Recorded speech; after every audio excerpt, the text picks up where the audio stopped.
सभी को राम राम। नमस्कार। मैं हूं पीके अग्रवाल। आप देख रहे हैं ट्रुथ प्लस।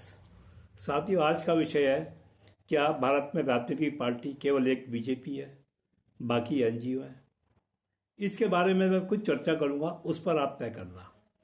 आप जानते हैं, कानूनी रूप से, संवैधानिक रूप से वैसे तो भारत में अनगिनत राजनीतिक पार्टियां हैं, लेकिन वो अधिकांश पार्टियां किसी व्यक्ति द्वारा चलाई जाती हैं या परिवार द्वारा चलाई जाती हैं और आगे जाकर उनके अगले वंश द्वारा चलाई जाती हैं, जिन्हें आमतौर से हम परिवारवादी या वंशवादी पार्टियां कहते हैं।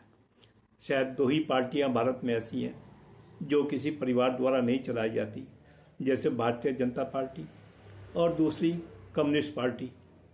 अब कम्युनिस्ट पार्टी की चर्चा मैं इसलिए नहीं करूँगा क्योंकि कम्युनिस्ट पार्टी का देश में लगभग सफाया सा हो रखा है। वर्तमान में केवल केरल में उनकी सरकार है और ऐसा भी नहीं लग रहा कि वो कहीं भविष्य में आगे विस्तार करने जा रही है। खैर, मैंने जो विषय उठाया था, क्या राजनीतिक पार्टी केवल बीजेपी है? अब आप जानते हैं, दिल्ली में अभी हाल में चुनाव हुए विधानसभा के, जिसमें बीजेपी प्रचंड बहुमत से सरकार बनाने में सफल रही। 70 में से 48 सीटें बीजेपी जीती। पिछली 2 बार से प्रचंड बहुमत से सरकार बनाने वाली आप केवल 22 सीटों पर सिमट गई, कांग्रेस शून्य पर रही। उसके बाद बीजेपी ने अपना मुख्यमंत्री चुना और रेखा गुप्ता जी ने 20 फरवरी को मुख्यमंत्री पद की शपथ ग्रहण कर ली अपने अन्य 6 मंत्रियों के साथ। अब जब से दिल्ली में आम आदमी पार्टी की हार हुई है, तब से मैं कुछ सोशल मीडिया पर, विशेषकर ट्विटर पे पोस्ट देख रहा हूँ। पोस्ट क्या है? कटाक्ष। जैसे कल से गंगा साफ हो जाएगी, कल से कूड़े का पहाड़ खत्म हो जाएगा, प्रदूषण खत्म हो जाएगा, सड़कों पानी सही आना शुरू हो जाएगा, सड़कें सही हो जाएंगी, यानी लगातार कटाक्ष। अभी अगर ये केवल आम आदमी पार्टी के समर्थक हैं या उससे जुड़े हुए लोग हैं, तब तो कटाक्ष समझ में आता है। उनकी हार हुई है, वो कैसे बर्दाश्त करेंगे।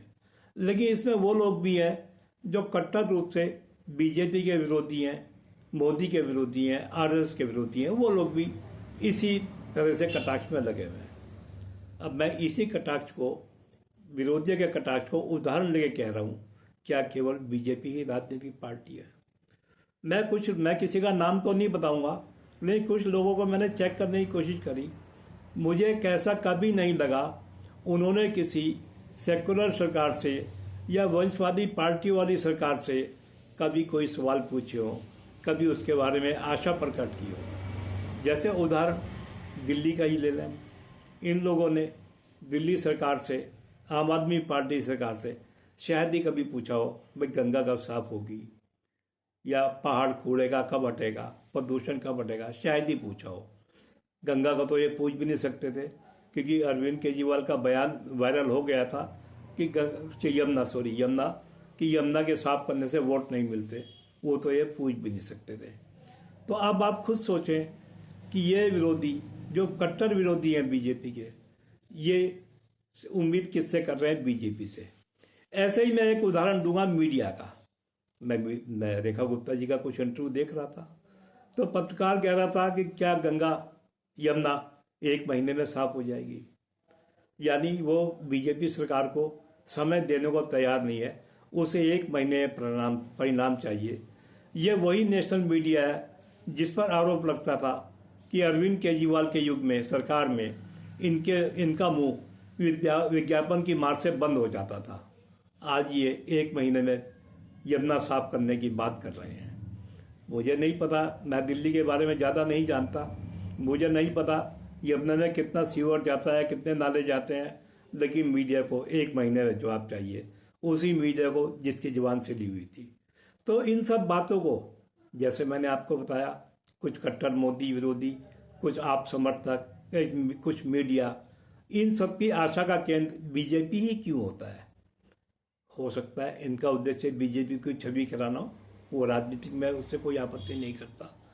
ये वंशवादी पार्टियों से कभी सवाल नहीं पूछते या वो सवालों के जवाब देते नहीं।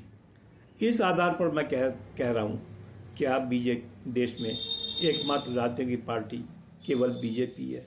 क्या एकमात्र सरकार बीजेपी होती है? क्या बाकी पार्टियां, यद्यपि उन्हें कानूनी और संवैधानिक मान्यता राजनीतिक पार्टियों की है, क्या ये लोग बीजेपी से सवाल पूछने वाले उन पार्टियों को, वंशवादी पार्टियों को, क्या एनजीओ समझते हैं? तो मेरा आशय आप समझ गए होंगे। वीडियो पसंद आए तो लाइक करें, शेयर करें, चैनल को सब्सक्राइब करें। फिर मिलते हैं अगले वीडियो में। धन्यवाद।